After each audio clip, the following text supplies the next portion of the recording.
नमस्कार मित्रांनो, आज गाडी आलेली आहे हुंडाई कंपनीची i20 डिझेलमध्ये 2012चं मॉडेल आहे। कलर जसं तुम्ही बघू शकता गोल्डन कलरमध्ये गाडी 2,95,000 रुपयाला फुल अँड फायनल ही गाडी बसेल। 315ची ऑफर होती, 295ला आपण देणार आहे। आणि बघण्यासाठी नेवासा तालुका राज एंटरप्राइजेस विकास फर्निचर मॉलच्या समोर आहे। 2.25 ते 2.5 लाख रुपये दरम्यान आपण काहीतरी लोन करू। येताना Aadhaar card, PAN card, bank passbook, 6 cheque, 2 photo, शेतकरी असेल तर उतारा, नोकरदार असेल तर पगार स्लिप घेऊन यावे।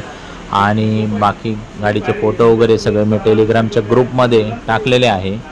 ग्रुपमध्ये टेलिग्राम ॲप इन्स्टॉल केल्यानंतर @राजकार नेवासा असं सर्च करा, ग्रुपमध्ये जॉईन व्हा। या गाडीचे सगळे फोटो आणि इतर 50 गाड्यांचे फोटो, जे माझ्याकडे 1000 गाड्या आहेत, 50 गाड्यांचे सगळे स्टॉक फोटो, सगळी माहिती मी त्याच्यात दिलेली आहे। तुम्हाला 100% बाकीच्या गाड्या पण आवडणार आहेत। लवकरात लवकर या। लोनची सुविधा आहे, एक्सचेंजची सुविधा आहे आणि पटकन आपली व्यवहार करायची सवय आहे, त्यामुळे जास्त वेळ काय लावित नाही आपण। आवडले असेल तर निश्चित लवकर व्यवहार फायनल करून येऊन जा। धन्यवाद मित्रांनो।